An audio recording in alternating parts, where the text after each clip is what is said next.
1997, sa anong bansa naganap ang kauna-unahang pag-alay ng isang engagement ring na gawa sa diamond? Sa Austria. Kasi doon sa Austria, meron siyang Duke. Maximilian ang pangalan. Siya ang mahilig sa magnanakaw. So, one time, kinikat niya yung glass, kinuha niya yung engagement ring, yung diamond ring, tsaka binigay niya sa girlfriend niya nung time na yan. At tsaka hindi niya alam na hindi galing sa kanya, ninakaw niya lang. So, yun. Mr. Andrew E. Oh, ito. Germany.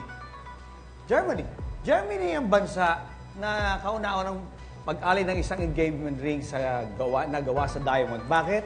Kasi ang diamond ay hugis. Yung hugis ng diamond, kaya nga nagkaroon ng salitang German cut. Kasi yung cut ng diamond, kaya nga nagniningning yung nakakatawa! diamond. Ano nakakatawa? Kaya nagniningning yung diamond. Pag may sumasagot, huwag kang German tatawa. cut. I'm German sorry, cut. Mr. Andrew E. Okay. Kasi kailangan dapat nire-respeto ang sagot ng Gangnam. Hindi ba, Bubay? Alam mo yan. Sandali. Bakit ka umiiyak? Ano nakakaya? Ba't ka umiiyak? Ganun pala yun, Miss Ugi. Ganun yun. Ang ganda ng paliwanag yan. Maraming salamat, Miss Randy. Di bawal kasi tumawa, di ba? Di ba bawal ka na?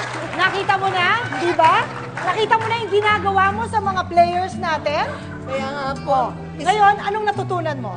Miss Lucy Torres, kung nanonood po Yan. kayo, Miss Gladys Reyes, sorry po talaga sa lahat ng mga ginawa. Ang sabi ni Mr. Andrew E. ay Germany. Jose. Romania. Oh? Doon nag-start yan. Sa Romania nang galing yan. Kaya nga yung diamond doon ang tawag romantico, diamante.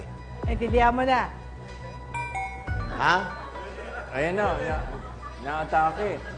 Galit ka! Galit ka! Pag ganyan ka, galit ka, di ba? Hindi, na-atake yan. Stop. Ano? Tulungan. Ay, Ha?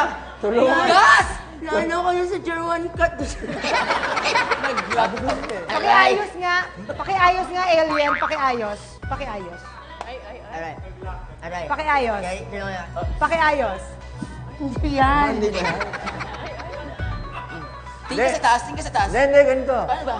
Takpan na lang natin. Ayan!